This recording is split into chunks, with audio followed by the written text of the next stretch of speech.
नमस्कार. महाराष्ट्र योजना कॉर्नरमध्ये आपल्या सर्वांचे स्वागत आहे. आजच्या व्हिडिओच्या माध्यमातून आपण बघणार आहोत की मुख्यमंत्री माझी लाडकी बहीण केवायसी करण्याची अवधी 3 दिवस शिल्लक राहिलेले आहे. म्हणजेच की आता आजचा दिवस तर संपलेला आहे, म्हणजे पुढील 2 दिवस बाकी आहे. ज्यांनी केवायसी केलेली आहे त्यांना दुबार केवायसी करावी, तुमचे येणारे हप्ते बंद होणार आहेत, अशा काही बातम्या प्रसारमाच्या माध्यमातून पसरवल्या जात आहे. यामुळे आपण जर पूर्वी केवायसी केलेली असेल तर केवायसी करायची आहे का, व केवायसी केली नाही तर काय होणार आहे, हे प्रश्न भरपूर सारे येत आहे व मला कमेंट असे विचारले जात आहे.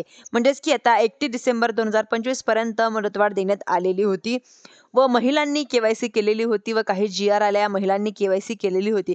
त्यामुळे आता त्या महिलांनी आता उत्तर दिले की ज्यामध्ये संभ्रम होते, केवायसी करत असताना बऱ्याच वेळा सर्व्हर डाऊन होते व केवायसी करतात एरर येत आहे व अशा परिस्थितीमध्ये आपली जरी केवायसी झालेली असेल तर आपल्याला मग संभ्रम असेल, म्हणजेच की माझी केवायसी झालेली आहे तर चुकीची दिली ती संभ्रम असले की महिलांसाठी पुन्हा एकदा केवायसी करण्याची, अर्थात म्हणजेच की केवायसी दुरुस्ती करण्याची पर्याय देण्यात आलेले आहे व मध्ये बिनधास्तपणे ऑनलाईन पद्धतीने केवायसी करू शकता. यापूर्वी विचारलेल्या प्रश्नांमध्ये आता प्रश्न आपण बघितलेले होते की निवृत्ती वेतन पेन्शन वगैरे घेत असताना 2 प्रश्न या ठिकाणी विचारले जातात की यांच्यामध्ये विधवा महिलांना एकल महिलांसाठी म्हणजेच की महिलांनी वेगळा पर्याय देण्यात आलेला आहे. अविवाहित महिला असतील किंवा इतर ज्या डिवोर्सी महिला असतील किंवा त्यांचे ते पद्धत याने विचारली गेलेली आहे. म्हणजेच की त्या पद्धती आपण आपली आपली माहिती भरून घ्यावी व केवायसी करण्याची. सध्या तरी आणखीन केवायसी न केलेल्या महिलांचे हप्ते बंद नाही, परंतु यांच्यामध्ये पारदर्शक आणण्यासाठी केवायसी कंपल्सरी करण्यात आलेली आहे.